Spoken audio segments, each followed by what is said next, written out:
Good morning, Eastern Oregon, and welcome to this April 13th version of AM Live on EOA, your connection to Eastern Oregon. And don't forget, we're always on Roku. Maybe this is giving you superpower. Is it? For your intro. It might be. Yeah. Because you nailed that one. It's kind of like I'm just copying you. I can't even grow it there. Like nothing grows in here. Right. There's just a little bit down here. I haven't shaved in a month. Well, I knew when I started this that I couldn't do this. This is all really patchy in the past, but it's kind of funny because my kids have never seen me with facial hair, and so the response that I get from my adult children is odd. Yeah, they found the two ladies and the kid that were missing up Catherine Creek, and I was talking to you about this before we went on air.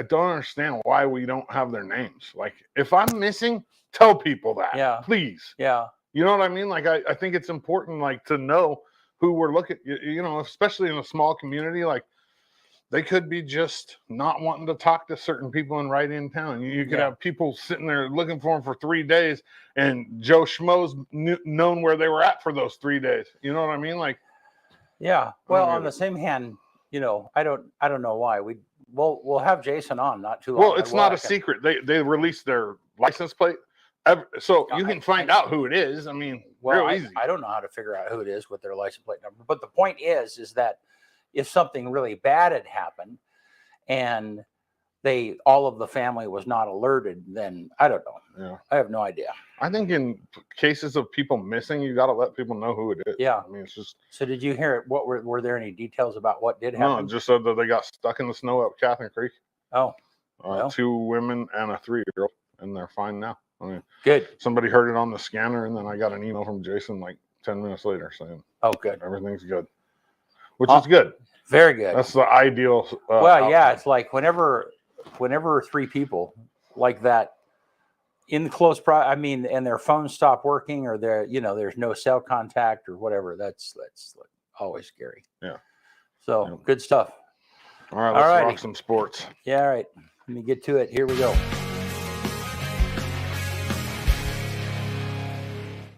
Changing it up a little bit. This is the morning sports update brought to you by Northwest Furniture and Mattress. Big red rocking chair on Elm, off Adams in the Grand. LHS baseball and softball both won their games on Tuesday. I mean, this college place team was not near as good baseball-wise as they were last year. They did have a kid that came out throwing 93, but he only lasted 1 inning, and we got the best of them. And softball, our softball team is just throttling teams. It's not even really fun to watch. We're beating them so bad. They took 2 from college place on Tuesday. The baseball team, 9-1. They sit at number 4 in the OSAA rankings, while the softball team is 10-2, and they sit at number 4 as well, even though I don't believe in those things at all. I think our baseball team is number 1, and softball is probably number 2. The OSAA rankings are designed for bigger leagues. They're not designed for for a GOL type of league. And right now, I believe the Tiger baseball team is the best team in the state, hands down. No, until they get beat by a team in Oregon, right? Which they haven't in 2 years. Yeah, they're number 1. You know what I mean? We lost to the number 1 team in Arizona last year. Right. First game of spring break, which we beat the number 1 team in Arizona this year, and we lost to Fruitland 1 time this year. That's it. So we can't, you know what I mean? Like, how do you argue? The defending state champs haven't lost to a team in Oregon. Beat the team that played in the 6A state championship last year. The 6A state championship. Right. It's ridiculous, these polls, and don't get me started. No, both EOU softball and baseball are at home this weekend. Softball hosts Northwest University at 12-2 on Friday, and then 11-1 on Saturday. While baseball is hosting LCSC, probably the best team in the CCC. They play 12-3 on Saturday and 11-2 on Sunday. Softball games are scheduled to take place up at Peggy Anderson Memorial Field on EOU campus, and the baseball games are scheduled to take place down here at Optimus Pioneer Park. I went to a signing yesterday for a LeGrand High School wrestler, which everybody was hoping that he would stay here. Josh Collins, 2-time state champion wrestler for LeGrand, signed his letter of intent to continue his academic and athletic career as a Mountie. Here it is. Congratulations, Dustin. Congratulations, Josh.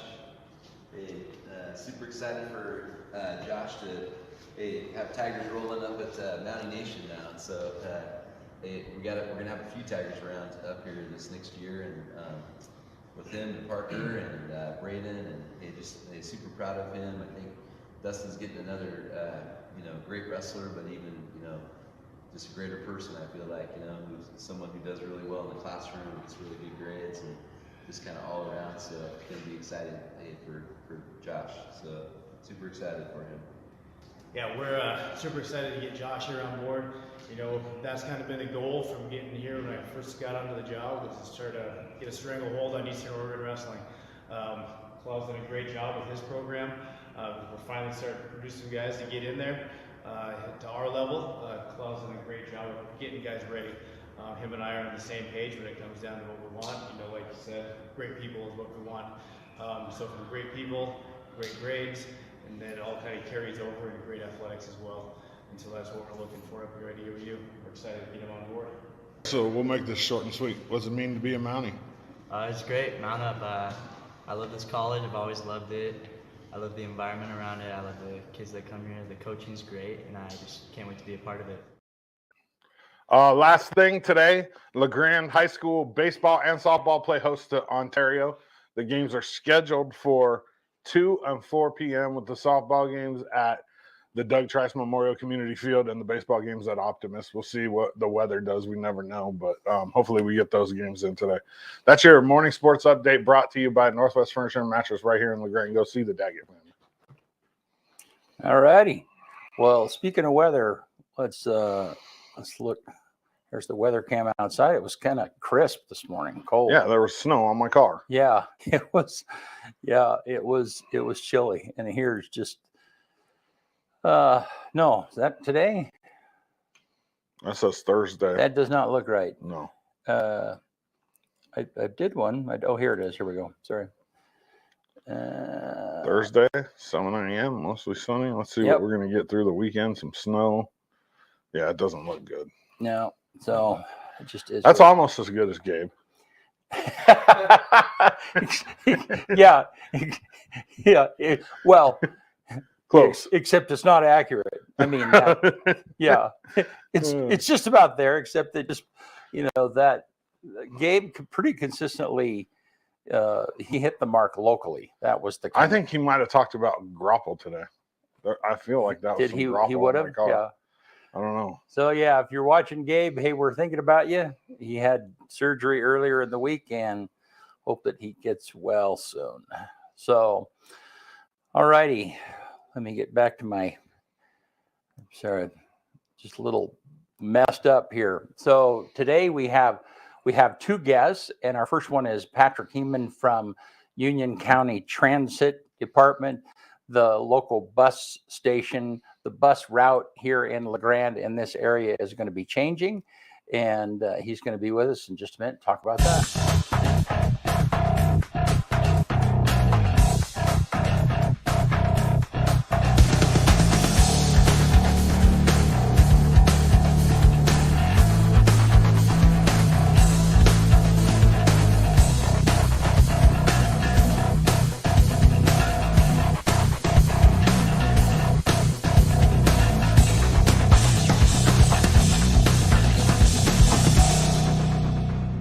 EO Live is your connection to Eastern Oregon. Get the latest and most relevant news in 2 minutes or less on our evening news broadcast. We cover Eastern Oregon's weather daily with Gabe the EO Live Weather Kid, with an extended forecast every Friday.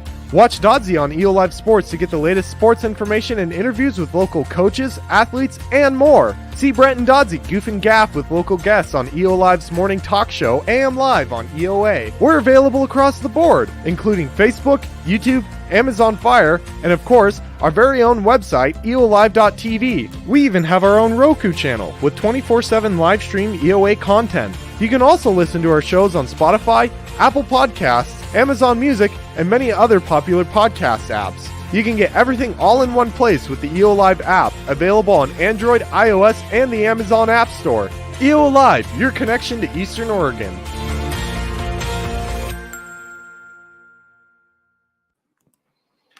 All right, we're back with Patrick Hemann from the Union County Transit Transit. Yep. Union County Transit Department. Okay. How you doing this morning, man? Doing very well. You guys? Yeah, doing good. Doing so good. so talk to me about the Union County Transit and what you guys do. Okay. So I started back in November, and honestly, before I started, I had no clue what really community connection did along with the transit department. And it's just been eye-opening. So not only do we do the buses, which we have 2 fixed routes, we also do paratransit, which gets our disabled and senior people to medical appointments, to Walmart, to Safeway, anywhere they need to go. We also do Veterans Ride to Wellness, which takes veterans anywhere in the state they need to go. All of this is free of charge. We do CatLink, which gets people from Union, Elgin Cove into LeGrand, so they can get on the bus route, so they can do shopping, they can get to medical appointments, basically anything they need. And so we have a team of 12 drivers, a couple staff, and me that just takes care of the needs of people who need transportation in town. Wow. So how are you guys funded, Patrick? Where do you get your money? Basically, for the most part, we get grants from ODOT, the state, federal level, basically anywhere we can find money.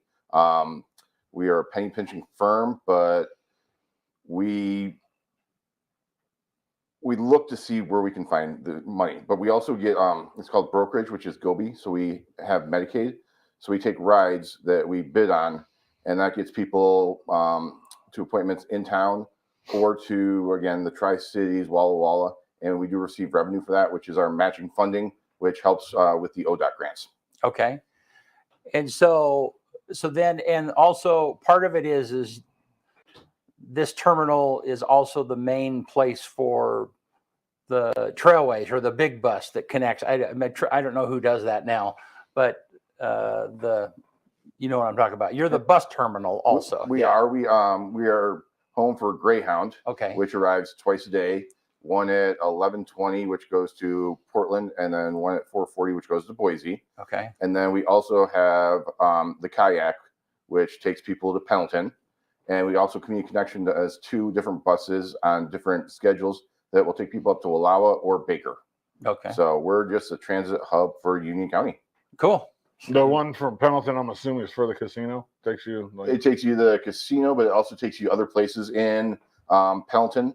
And so it'll get you to Walmart, anywhere you go. And also Kayak from there, they will take you to Hermiston, Walla Walla. Basically, you can just start making your way through the state through the transit department. Oh, that's cool. Very cool. So there are some changes that are coming about with the local bus route. Why don't you talk about what it has been and then what it is changing to, and I'll put up a graphic and we can talk about that. Yeah. So yeah, we have 2 fixed routes, the north and south, and they've been good routes. But the previous manager looked to change it a little bit, and then I came in and helped with the changes. What we're doing is we're trying to get more access to people in town. And so we're taking it from a half-hour loop to a 45-minute loop. But what this is doing is it's getting people, we're giving 11 more apartment complexes, trailer parks, and low-income housing access to it. We're going by the Veterans Village to give them access to it. We go out to Island City to give Island City access to our bus route. And it really is changing. There's not a single place in town that's probably within, I'd say, a quarter mile of where you need to get on the fixed route. It also goes by the Walmart, Safeway, every single dentist, every single optometrist, the hospital, all the schools. It hits Eastern on both the 12th Street and on the main part of campus with the bus stop. So it really gives access to everybody in town who needs free bus fare to get where they need to go. And there's a blue route and a yellow route. Tell us what the difference between those are. It's just 2 different loops. Okay. Basically, every 45 minutes, that loop will be going, and they both meet at the transit hub every 45 minutes. So let's say you're in Island City and need to get to Safeway. You can take that, get to the transit hub, switch to yellow, and you'll be at Safeway in 15 minutes. And you get on the Safeway bus, go back to transit, hit the blue route, and you're back at your house in Island City. Okay. You get your grocery shopping done, and everything's taken care of. Okay. And cool. And so each of those, and this is what the people see the bus all around in the bus stop. There's you driving. But that essentially, though, gives people the option now that you have 2 different routes and each of them are 45 minutes long. 45 minutes. Yep. And the best thing about our bus is that you do not need to go to a bus stop. if you see the bus and flag it down, it will pull over as safely as possible and pick you up. Okay. So there's no need to get to one of the covered bus stations. It's just where you're at. If you get to that curb, wave us down, we will stop and pick you up. Very cool. And there's no cost. There is no cost. Wow. Cool. I had no idea that we had free buses in the Grand. Yeah. Yeah, it truly is a fantastic service that we provide in town, and we are up to about 3,000 riders per month right now, just on the bus, and then all our other services have another about 700 riders. So we really are helping the community out. Wow. Cool. Are you liking that? How do you feel about? I mean, this is a totally different game than what you've been involved in the past. Right? Yeah. I mean, I was in beer and wine sales for 20 years. Yeah. And the private sector, and I just wanted to do something a little bit more. And so I started looking for a different career where I could kind of give back. And this opened up. And honestly, I mean, we could talk another half an hour of what Community Connection does, because they are just amazing, providing senior services, homeless services, disabled services, budgeting, housing. Every time I think I know what they do, I find something else. And so this has allowed me truly to use my brain, make decisions, be a part of the community, get involved. It really has been life altering, where I come home exhausted, but in such a good way, knowing I'm giving back to the community. That is really cool. Yeah. And people don't, I don't know, just real quick, tell us some of the things that you know about Community Connections that people might not know. And because Community Connections they're kind of a collector of organization. They're a little bit like CHD, whereas CHD is the overall, and they pull in a lot of different services. Community Connections does that same thing. What are some of those services that they cover? I mean, there's so many. There's helping with energy bills. There's helping find housing. They run the senior center. They run the food bank. I can give you an example. Last week, we had a gentleman who had some challenges. He was homeless. He was trying to get to Sacramento. He got the Greyhound bus. They left without him. He needed to get to Sacramento. So I called our senior services manager, Rochelle.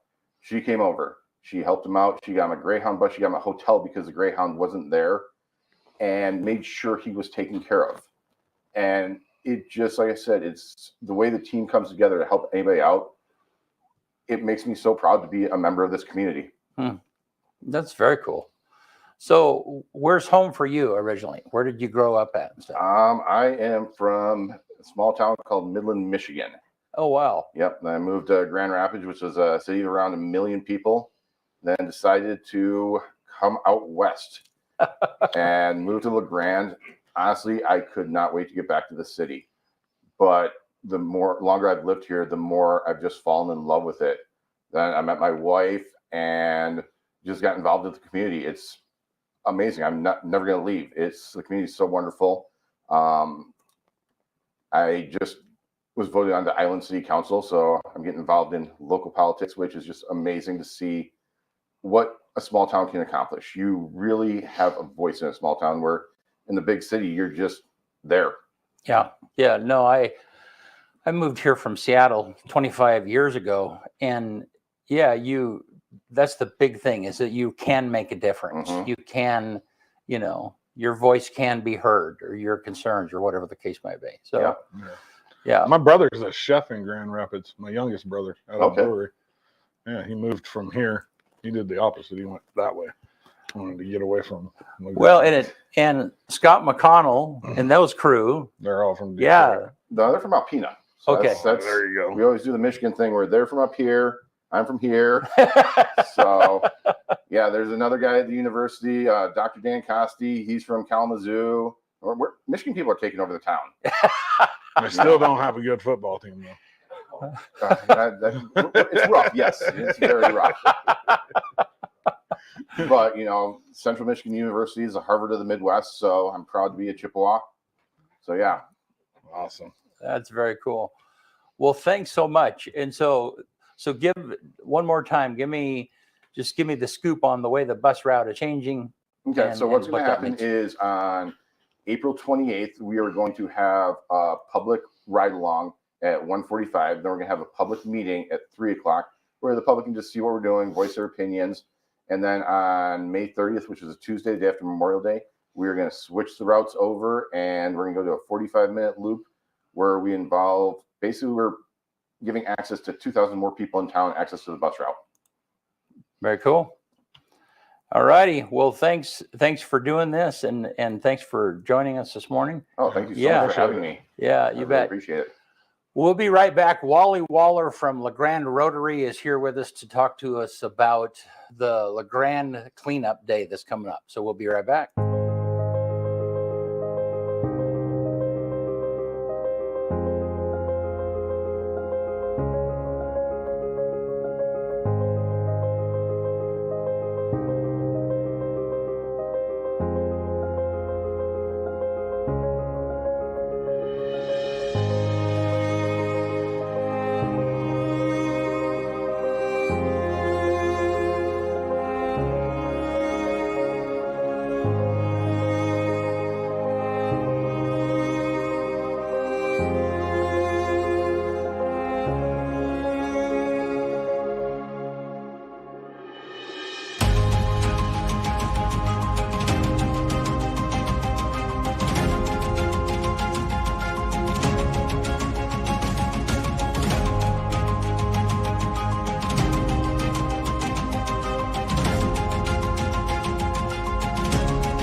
All right. We're back. This is Wally Waller, and Wally you're so shy, Wally. I'm working on it. So Wally and I served together in LeGrand Rotary, and LeGrand Rotary has a cleanup day on April 22nd. So that's a week from this coming Saturday. Yeah. That's right. And rather than just me talking about it, I wanted someone else to come on from LeGrand Rotary. Yeah. And he chose me. Yeah. And he chose me. So I'm excited about it. Yeah. Excited to be on EOA.TV. Thank you, man. That is really cool, and I appreciate the invitation. And I wanted to say something to Dobbs real quick. I mean, you have such a passion for local sports, bro. Oh, yeah. Like, it is so cool to watch you just get excited about local athletes, and just to watch your energy. Like, I watched you as you were filming yesterday, because, you know, I'm a fan, right? And to watch the coach at EOU get excited, you were excited, and everybody was excited. And like, I tell you what, like, you know, that's kind of what this cleanup day is about. Yeah. As we kind of go into spring, and we haven't been doing it for a couple years, right? Because of COVID and things like that, and the opportunity for a community to come together and just pick up trash and make things cleaner. Really a sense of pride. And I'm really excited to be a part of LeGrand Rotary's moment here, where, you know, we're scheduling tire cleanup with Les Schwab. What is it? What is the? So I think it's from 8 until 12:30. Is that what that says? I do have a cheat sheet. Yes. And it is. So from 8 until 12:30. This is an arrangement we've worked out with Les Schwab. Okay. You can take your tires for $2 each. The tires have to be off rims. but you can drop them off for $2 each, and that's up to like a truck tire or a pickup tire. You So, can't. yay. Yeah. I Yay. mean, like a 1-ton tire is the biggest that you can take by. Right. Now we have some, which kind of brings the sports back into it. We have some of the EOU athletic teams that are Right. going to come and help Right. stack and help clean up, that kind of stuff. And then, and I don't remember, but I think it's football. It's football, Soccer. and maybe another sports team. I think that's The cheerleaders. Cheerleaders are going to be Yeah, there. because Jesse and Heather Watson are a part of LeGrand Rotary, so they kind of They're the coaches. for they kind softball of and scoop in. cheerleading. Yeah. They kind of scoop in their people, but that'll be really helpful. That's always helpful for us to be able to have those athletes that are pulled in and stuff. So we're meeting. All of these people are meeting at the senior center at 8:30, I believe. Yes, It's sir. kind of the staging area. That's kind of where we're getting started. Yeah. So we're going to start there, and then we're going to disperse. So but if you want to get involved, it's not just for the Grand Rotary members. We Right. obviously want the community to get behind it. And if you've got a space to clean, it also happens to be Earth Day, but we're not associated with Earth Day. But it is kind of neat that they're kind of on the same day. Yeah. So we'll do that, and then we're actually going to go out and clean a stretch of road. Right. Doing the traditional, just somebody's going to go and fill up trash bags, and then a group of us are going to come after that and grab those bags. Right. And so there's a sense of pride that a community can kind of weave together in these activities. We get a little bit of iron sharpens iron with one another and kind of fellowship, and then a sense of pride that says, hey, we kind of help the community be a cleaner place to live. Right. Which I think, as far as a foundation in LeGrand, I mean, it's already a great place to live. So, at this point, just kind of all that freeway traffic trash and things like that, we're going to get up there and just make it look better. Yeah. And one of the sponsors, there's several sponsors, but one of the sponsors is Waste Pro. Mm-hmm. And they are, and part of the routes that we're cleaning are, is it Highway 30 out of town towards Waste Pro, and out towards where Flying J is, that area. And then also McAllister from Island City out McAllister to where that meets Highway 30, because the point is that a lot of when people are hauling garbage to Waste Pro, Right. that's sometimes that flies out, and so then Waste Pros, they're taking all of that garbage from us for free. Wow. Yeah, so that's very cool. Yeah. But then also there's some other sponsors there. EO Alive is sponsoring, of course. Wood Grain is giving some funds for it. Let me see. That's it's like it's on the bottom. Maybe I can't. I think you're going to have to. Okay. All right. So if anybody knows Sanskrit, we're going to need some. All right. Here. So I've got to do a okay, here we go. So EOU with the students, EOA, ODOT, Waste Pro, also, and Les Schwab, of course, and Main Street also they're coordinating some cleanup of LeGrand downtown during this same day. So, and I think that's kind of what I'm excited about. Right. It's like this effort, which LeGrand Rotary has been doing for years, and kind of took a step back during COVID. Right. This is kind of this organization's reemerging after COVID. Yeah. To kind of do something in a public way, other than the daddy-daughter dance, which was really cool too. But I'm excited to see the volunteer opportunities come together, and then to see you and I'll probably come next week again and kind of talk about what those volunteers are going to meet up, and so I'm kind of excited to watch the community come together over cleanup. So because we got the Grand Main Street doing some stuff downtown, so that's still part of this big community cleanup, right? Right. And so wherever you choose to volunteer works for you, right? And that'll work for everybody who's organizing. So get in touch, get to know us, introduce yourself, come on out and volunteer. Oh, I think and I may call them out on it, I think we're trying to do a barbecue at the end. Okay. I don't know for sure, but if you give us some info, that you want to be a volunteer, then I think we can do a barbecue at the end, and just kind of celebrate that cleanup day. Yeah, this used to be a bigger event than what it is. Yeah. But part of it is we're just trying to get it started again. Because everything kind of crumbled during COVID, and so we're just trying to get back to it. So, Well, what I'm going to miss on that day is you. yeah, I Yeah. will not be there. You've got some things happening in your life. Yeah, so we'll see. I might try and drive by. Okay. But yeah, I'm having surgery on my knee on Monday, and so I probably will be in recovery mode. But I'll be able to drive by maybe. Like, The goatee's looking good too. Yeah. I don't know about that. Yeah, we'll have to see. All righty. Oh, man. Well, cool. Well, thank you, Wally. Appreciate it. Do you want to get us out of here, Sure, man? let's do it. Yeah. On this day, what is today? April 13th? Yeah.